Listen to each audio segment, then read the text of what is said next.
Vamos orar mais uma vez? Por favor, feche os seus olhos. Vamos orar. Pai, mais uma vez pedimos graça da Tua parte, Senhor, revelação através do Teu Espírito Santo, para nós compreendermos as Escrituras, a Tua Palavra, o que há de ser pregado no dia de hoje, como vindo da parte do Senhor. Por favor, capacita-me a transmitir fielmente a Tua Palavra, Senhor, e também aos ouvintes, que o Teu Santo Espírito produza arrependimento, renovo de esperança, alegria, disciplina nos corações dos meus irmãos e no meu, através da Tua Santa Palavra. No nome de Jesus, amém. Amém.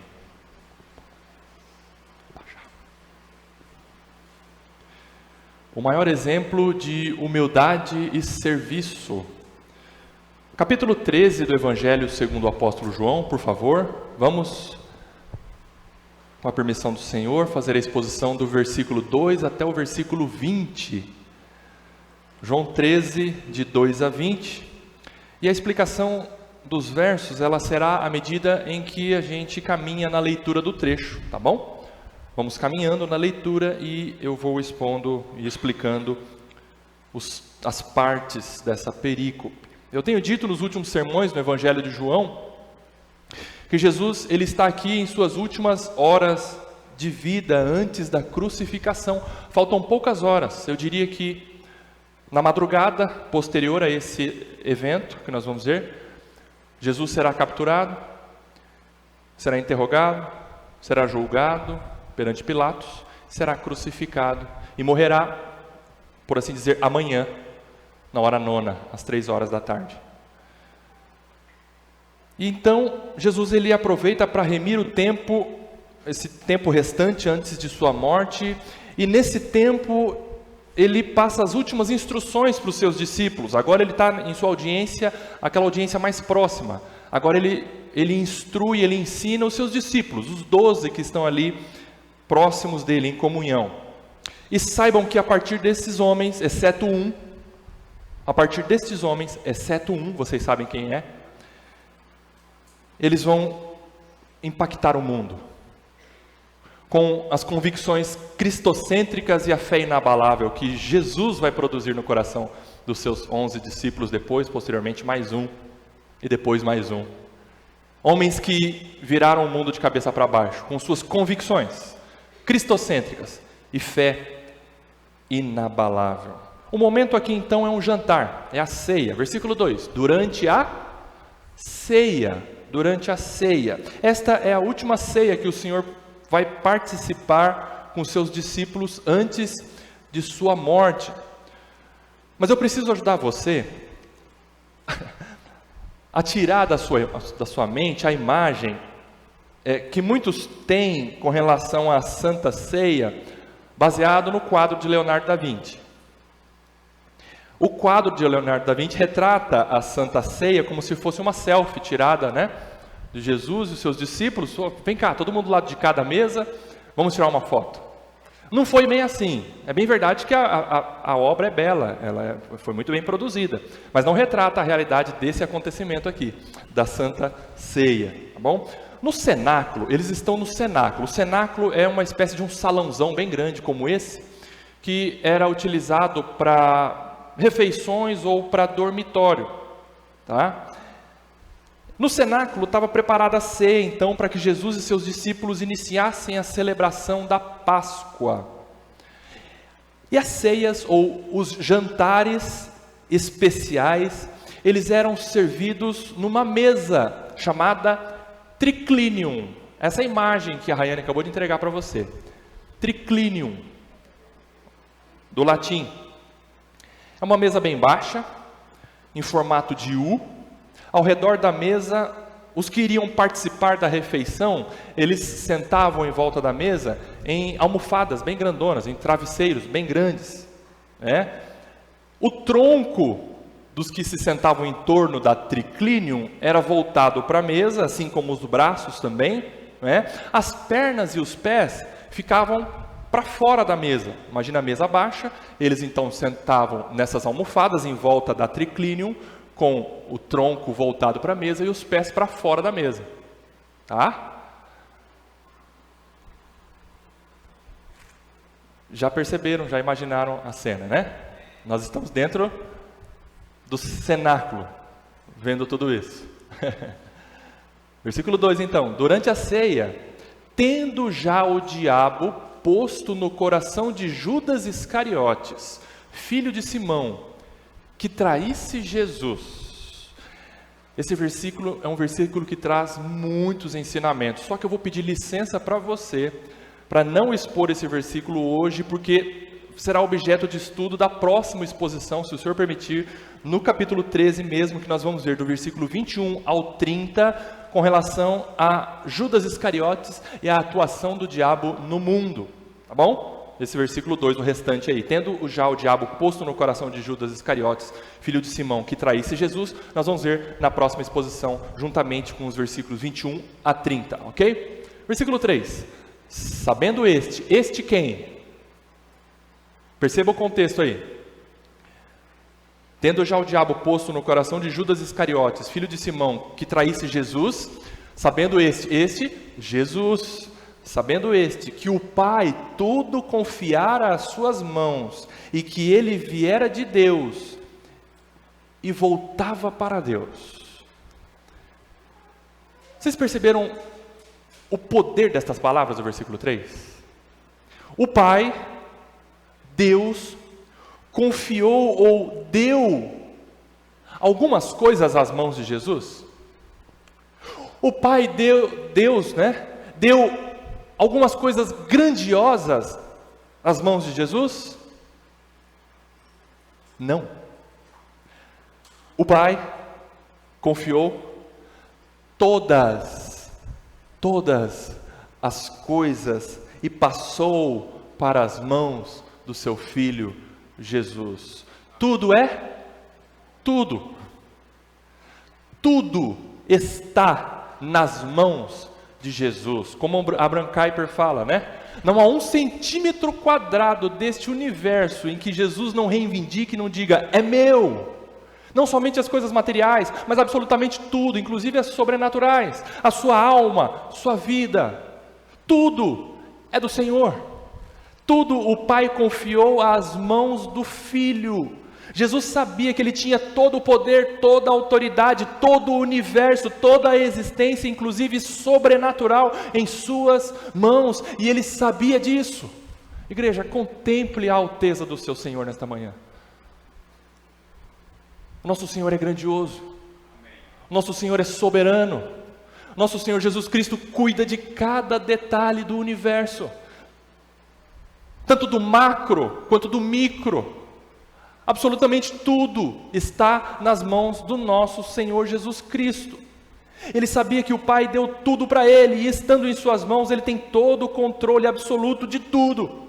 E isso é significativo aqui. O apóstolo João escreveu isso, principalmente logo após ter se referido ao diabo, a Satanás.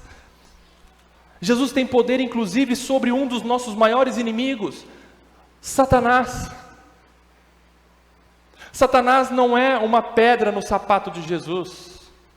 Satanás não é um ser que veio para atrapalhar os planos de Deus, que foi executado através do Filho Jesus Cristo.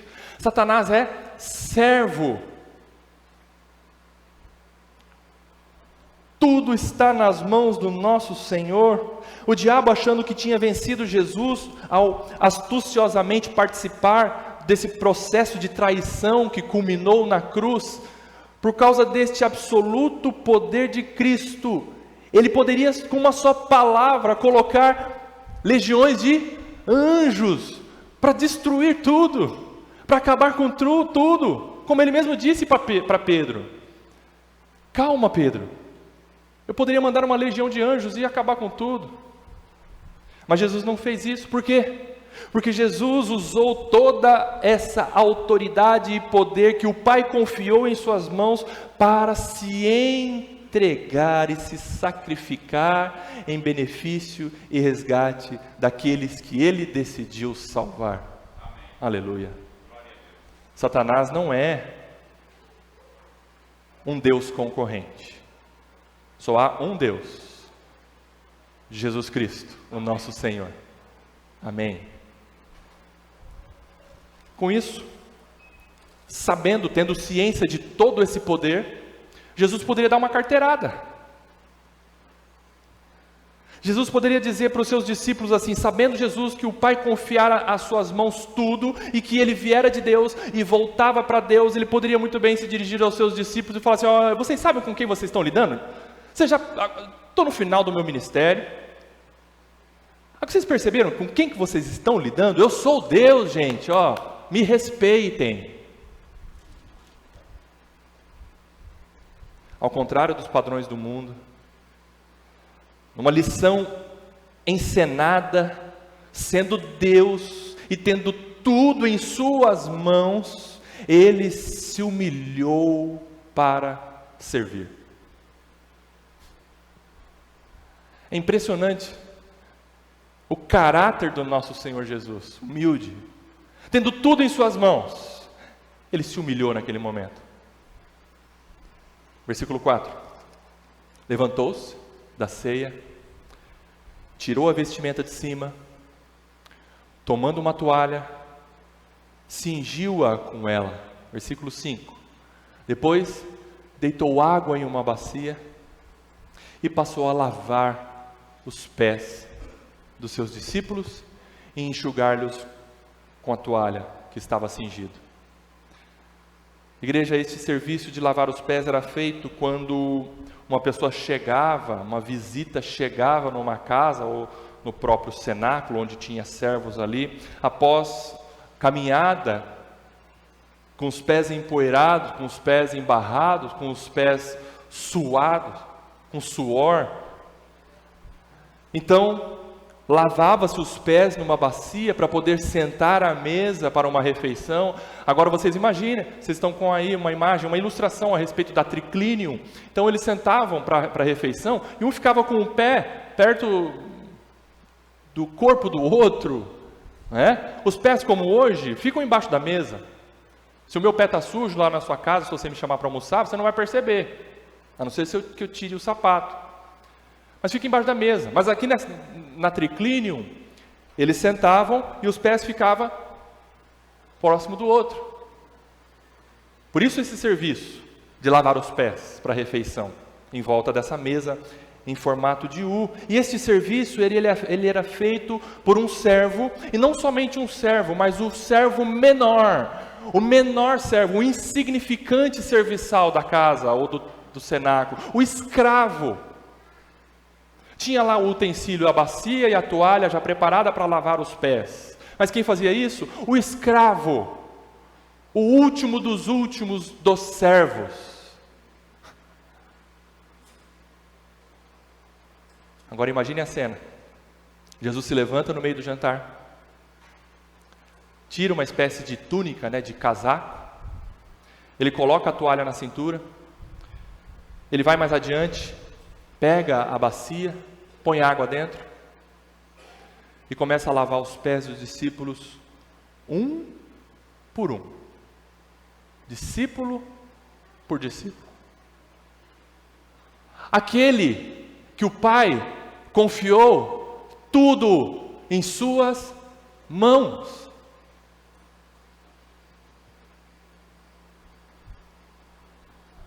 Certamente os discípulos acompanharam o Senhor com o olhar e quem sabe eles pensaram assim, o que o Senhor vai fazer? O mestre vai fazer isso? Um serviço do escravo? Ele vai colocar água naquela bacia para lavar os pés? Será que são os pés dele? Será que ele vai lavar os nossos? O que o Senhor vai fazer? Irmãos, o apóstolo João, ele escreveu isso porque ele nunca mais esqueceu daquele detalhe que ele viu naquela noite dentro do cenáculo. O apóstolo João jamais esqueceu o que o seu Senhor fez. Por isso ele escreveu com riquezas de detalhe.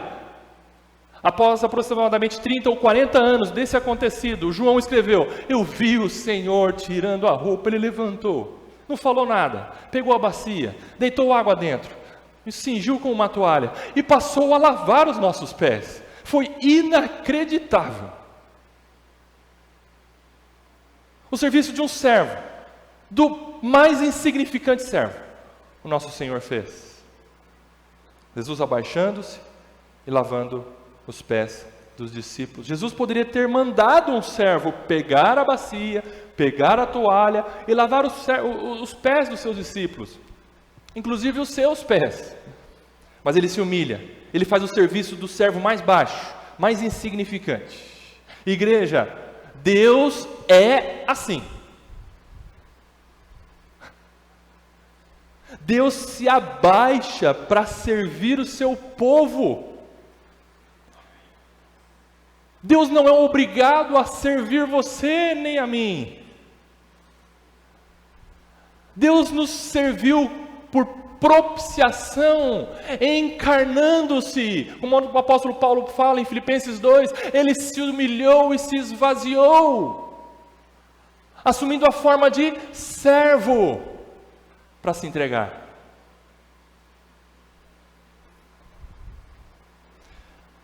E Deus também, através de sua graça comum é a graça de Deus que alcança ímpios. Deus serve também, de certa forma, os ímpios. Ímpios respiram o ar de Deus. Ímpios recebem alimento e pão de Deus. Merecem? Não, nem você que é crente. Mas Deus serve os ímpios com proteção, com alegria, de certa forma, com alimento. Por que eu estou dizendo isso? Porque Jesus serviu a Judas. Ou vocês acham que em volta da triclínio ele chegou em Judas e falou: eu sei que você vai me trair daqui a pouco, estou fora, vou para o próximo. Jesus lavou aos pés de Judas. Jesus serviu o traidor. E aqui também Jesus não analisou o merecimento. Este merece, esse não merece. Este merece, esse não merece. Não, ninguém merecia. Nenhum deles merecia. Agora, se o mestre serviu quem não merecia, está aqui uma lição confrontadora para você e para mim. Irmãos, nós devemos servir aqueles que não merecem o nosso serviço. A exemplo do nosso Senhor. Isso bate atravessado no meu coração, porque eu estabeleço sim merecimentos, mas não foi isso que Jesus fez, e não é isso que Ele faz conosco ao nos servir.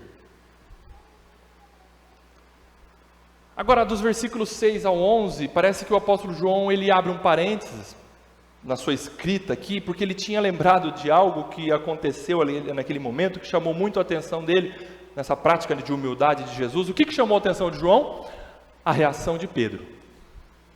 A reação de Pedro chamou a atenção de João. Eu suponho aqui, conjecturo, que talvez o pensamento de Pedro fosse assim: meu Deus do céu, os outros discípulos não estão bem, eles não estão percebendo o que o Senhor está fazendo. E Jesus limpando os pés de Judas, de Mateus, chegou no pé de Pedro, ele pensou: não, os discípulos não, é o mestre que está limpando os pés dele, não, tem alguma coisa errada. Versículo 6, aproximou-se pois o Senhor, de Simão Pedro, e este lhe disse: Senhor, tu me lavas os pés a mim? Quem sabe ele estava com o pé assim, ele deu uma tirada, Senhor, os meus pés o Senhor vai lavar? O que o Senhor falou para ele? 7, respondeu-lhe Jesus: o que eu faço, Pedro? Não o sabes agora, você não está entendendo. Compreendê-lo-ás depois. Depois você vai entender o que eu estou fazendo. Versículo 8, disse-lhes Pedro: nunca me lavarás os pés. Queridos, a reação de Pedro, o temperamento de Pedro, é um temperamento que, nesse momento aqui, ele confronta aquele que ele, de certa forma, crê como seu Senhor. Mas ele fala nunca para o Senhor. Não, o meu o Senhor não lava. Ele está falando isso para o Senhor dos céus e da terra. Mas assim, naquele misto, as reações de Pedro são assim, 8 ou 80, vai lá, depois vem aqui, nós vamos ver o que aconteceu. Ele fala: nunca, o meu não toca no meu pé, Senhor. Não. Aí Jesus Respondeu para ele: se eu não te lavar, Pedro, não tens parte comigo. O que o Senhor está dizendo para Pedro? Pedro, se você não está entendendo que eu sou humilde, eu te sirvo para te purificar, porque esta é a minha tarefa, servir humildemente aos meus escolhidos, santificá-los. Pedro, se você não deixar eu fazer isso, a porta está ali, pode sair, você não tem parte comigo. O que o Pedro falou? Versículo 9, então Pedro lhe pediu: Senhor, não somente os pés, vá bom, mas também me lava a cabeça e as mãos, toma.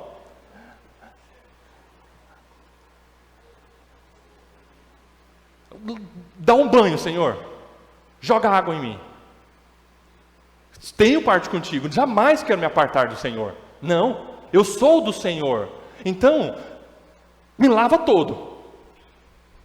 Se essa é a condição, me lava todo. Declarou-lhe Jesus, versículo 10: quem já se banhou não necessita de lavar senão os pés. Quanto ao mais, está todo limpo. Ora, vós estáis limpos, mas não todos. 11. Pois ele sabia, ele quem? Jesus sabia quem era o traidor.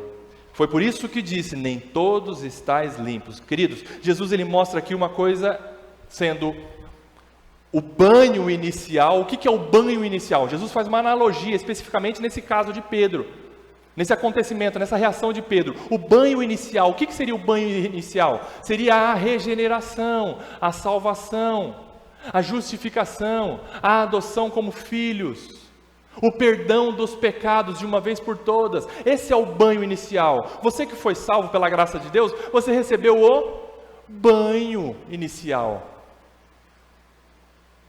Foi lavado dos seus pecados. Sim, meu irmão, os seus pecados passados, ok, Jesus te perdoou antes da sua salvação. E os futuros? Também.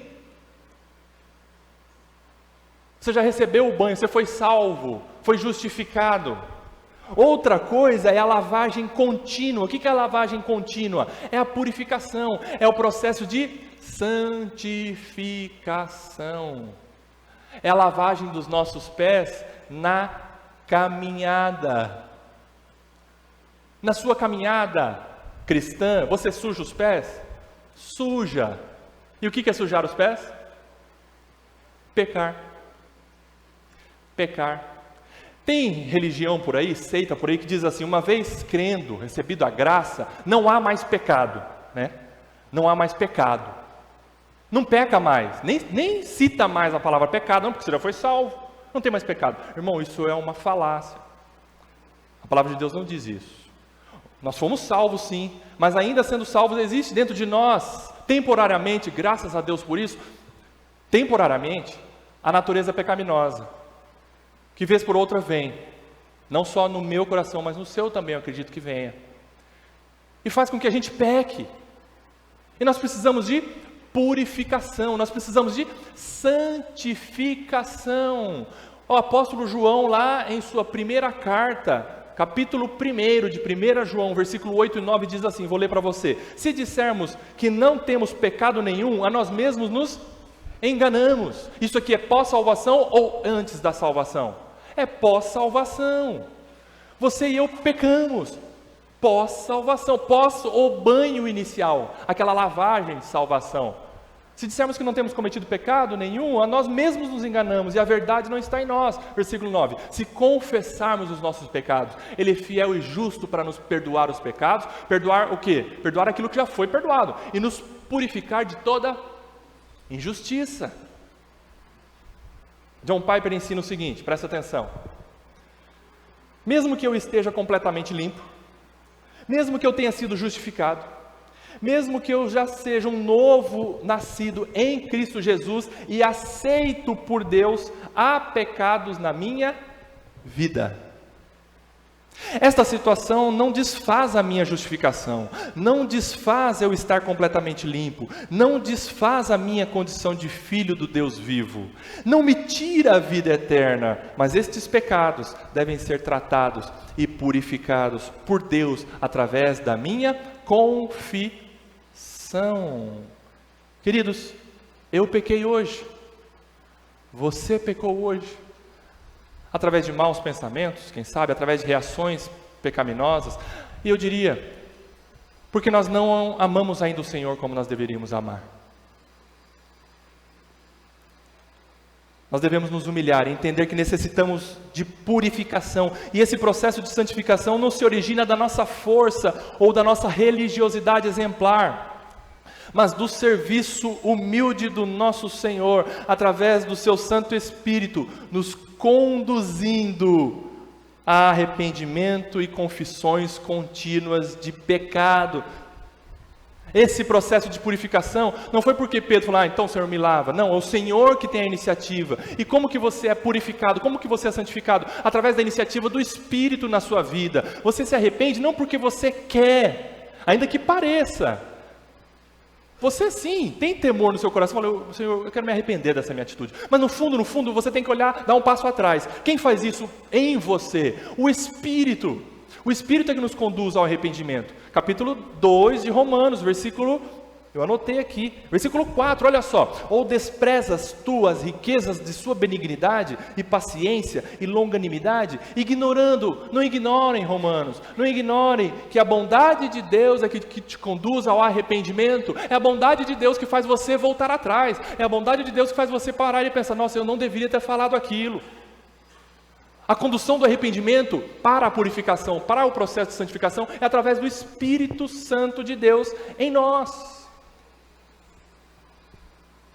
Graças a Deus que Jesus não disse assim, Pedro, se você não é um crente exemplar, um especialista de Bíblia, você não tem parte comigo. Jesus não falou isso. Jesus diz assim, não ter parte comigo, não sermos dele, diz respeito a acreditarmos a nós, darmos créditos para nós, dos méritos da purificação, os méritos da santificação, como se estivesse no poder das nossas mãos, em nossos mais exemplares e bem intencionados esforços. Não está no nosso poder a santificação, é o Espírito de Deus que age em nós, para nós podermos nos arrepender e continuar o processo de santificação. E com o poder do Espírito Santo na sua e na minha vida, o que nós conseguimos fazer? Dizer não ao pecado, mortificar a natureza terrena, aleluia. Mas não por nós, mas pelo que o Espírito de Deus faz em nós. Nós dependemos de Deus para tudo, inclusive para a manutenção da nossa santidade. Amém. Fechando então esse parênteses com relação à reação de Pedro, esta analogia que o Senhor fez com relação à salvação e à santificação, vamos continuar, versículo 12, o que diz o versículo 12 aí? Depois de lhes ter lavado os pés, tomou as vestes e voltando à mesa perguntou-lhes, compreendeis o que eu fiz? Vocês entenderam o que eu fiz? Jesus pergunta aos seus discípulos, versículo 13, vós me chamais o mestre aqui no original é o que ensina, vocês me chamam de mestre, aquele que ensina, e o Senhor no original aqui é aquele que pode exigir o que ensina. Vocês me chamam de mestre, o que ensina, e aquele que pode exigir o que ensina. E dizes bem, porque eu o sou. 14. Ora, se eu, sendo o Senhor e o mestre, vos lavei os pés, também vós deveis lavar os pés uns dos outros. Porque eu vos dei o exemplo, para que, como eu vos fiz, façais vós também. Aqui, igreja, muitas denominações, igrejas, seitas, usam esse exemplo de Jesus para fazer uma cerimônia literal de lava-pés. Mas não é isso que o Senhor Jesus deixou para a igreja. Jesus, ele se colocou como exemplo, e o que nós devemos fazer é nos rebaixarmos das nossas pretensas posições de orgulho e prepotência, e servirmos sacrificialmente uns aos outros. Um coração humilde, é isso que o Senhor está falando. Eu tive um coração humilde nessa minha atitude, ok? Ok, tenham o mesmo e façam o mesmo. Sirvam uns aos outros com corações humildes. Isso através de N maneiras e tarefas que nós temos, considerando as necessidades, considerando as carências uns dos outros, Nós devemos lavar os pés uns dos outros, sermos servos uns dos outros, em amor e humildade. Como eu preciso aprender isso? Fazer o mesmo que o Senhor deixou para mim. Servir uns aos outros, humildemente, não querendo recompensa, não querendo status, não querendo aparecer. E mais, quando nós servimos uns aos outros humildemente, no nome de Jesus, nós estamos contribuindo para o crescimento espiritual uns dos outros.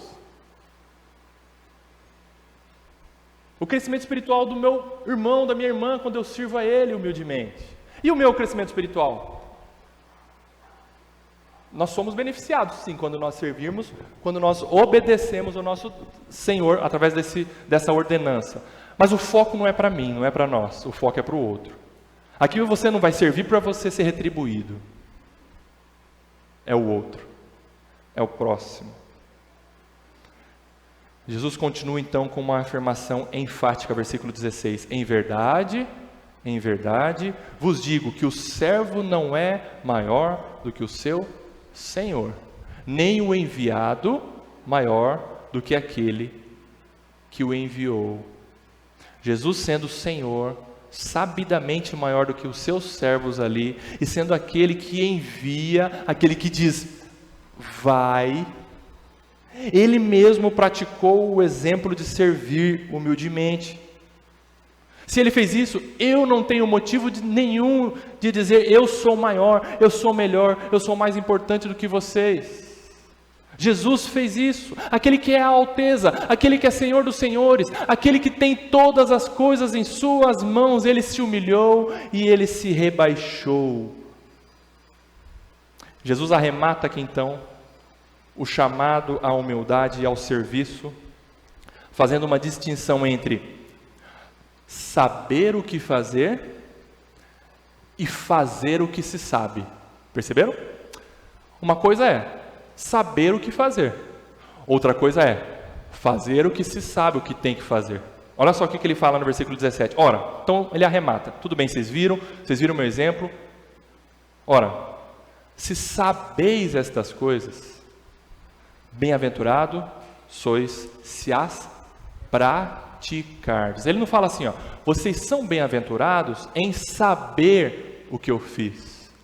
Não é saber que nos faz verdadeiramente feliz. Bem-aventurado é verdadeiramente ser feliz. Isso é ser um bem-aventurado na palavra de Deus. Mas saber não nos faz ser felizes plenamente. Jesus está dizendo, vocês viram, vocês sabem? São bem-aventurados se praticarem. Vocês vão ser felizes se praticarem. Quer ser verdadeiramente feliz, meu irmão, minha irmã? Sirva humildemente um ao outro.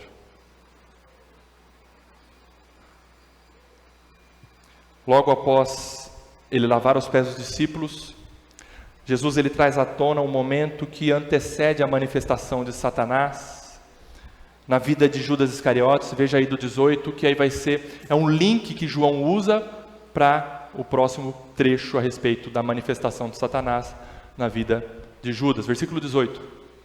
Eu não falo a respeito de todos, pois eu conheço aqueles que escolhi. É antes para que se cumpra a Escritura. E aqui Jesus cita um texto lá do Salmo 41, versículo 9. Aquele que come do meu pão levantou contra mim seu calcanhar. Aqui essa expressão hebraica lá do Salmo 41 é mais ou menos assim, como que dando uma rasteira, como que provocando a queda do outro. Levantou o calcanhar contra mim. Foi a traição. Aquele que comia com o Senhor, que deu um beijo no Senhor, traiu o Senhor. A traição. Essas palavras de Jesus têm uma importância gigantesca para os seus discípulos verdadeiros. Versículo 19. Desde já vos digo, antes que aconteça, para que quando acontecer, creiais que eu sou. Jesus está dizendo assim, fortalecendo mais a fé dos seus discípulos verdadeiros, ele falando, eu conheço todas as coisas, eu sei quem é meu, eu sei quem vai me trair. Mais ou menos isso. Eu tenho tudo em minhas mãos. Em outras palavras, dizendo para os seus discípulos, confiem em mim. Está tudo sob controle. Aleluia. Amém. E isto começa a produzir no coração dos discípulos verdadeiros uma confiança maior no Senhor. Aqueles que representariam Jesus e não negariam Jesus diante de pessoas, impérios, autoridades. Estas palavras produzem nos corações dos seus discípulos algo como que alicerces de confiança no Senhor. Versículo 20, o Senhor diz então: em verdade vos digo, quem recebe aquele que eu enviar, a mim me recebe. E quem me recebe, recebe aquele que me enviou. Em outras palavras, Jesus está dizendo assim: vocês serão enviados por mim, vocês irão em meu nome, vocês serão meus instrumentos agindo poderosamente em meu nome. Portanto, sejam humildes, isso que o Senhor ensinou, sejam humildes e nada temam. Olha a junção, porque às vezes na nossa cabeça a gente pensa assim: uma pessoa humilde, ela perde o poder, ela perde a força, ela perde a autoridade. Mas Jesus junta o ensino da humildade e empoderando os discípulos para que dali para frente eles enfrentem as situações. Vocês vão ser enviados por mim, vocês vão em meu nome, e aquele que recebe um enviado meu, a mim me recebe, e quem me recebe, recebe aquele que me enviou, Deus. Os discípulos vão ali então, sendo encorajados a enfrentar quem tem que enfrentar, no nome do Senhor, humildemente, mas sem nada temer.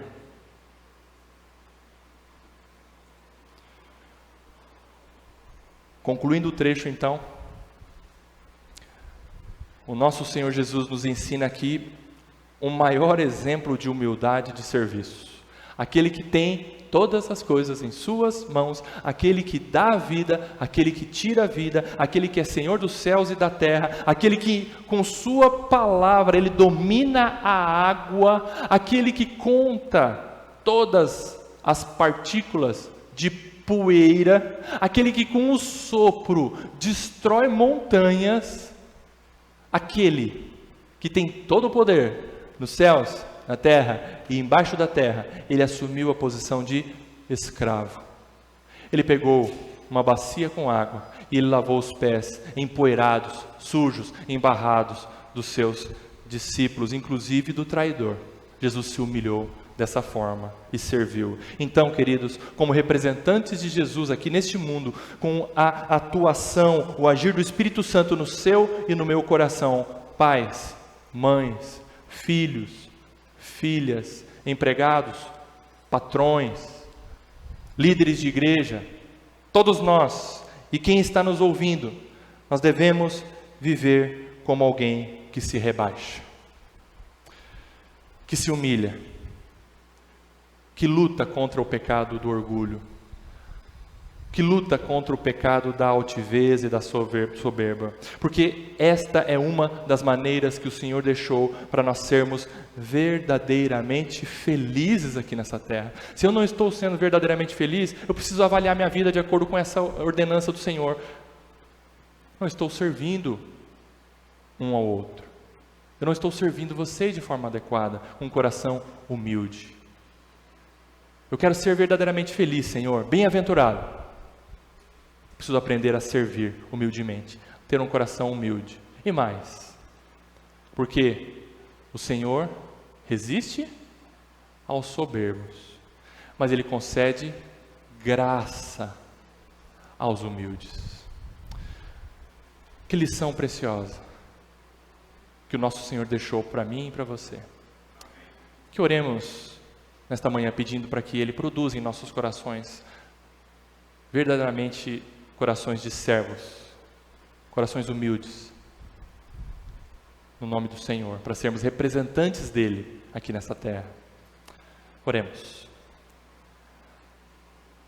Pai, muito obrigado por Teu Filho Jesus Cristo, que nos dá o exemplo de serviço e humildade verdadeiro, Senhor. E clamamos ao Senhor como igreja nesta manhã, produza em nossos corações humildade. Quebre, Senhor, os nossos corações orgulhosos, Senhor, a nossa altivez, a nossa soberba. Pai, produza no meu coração e no coração dos meus irmãos um desejo de servir com alegria, fazendo para o Senhor. Nós não merecemos e não merecíamos nada do que o Senhor faz e fez por nós. Mas nós agradecemos, Senhor. E queremos que o Senhor nos capacite a podermos servir uns aos outros.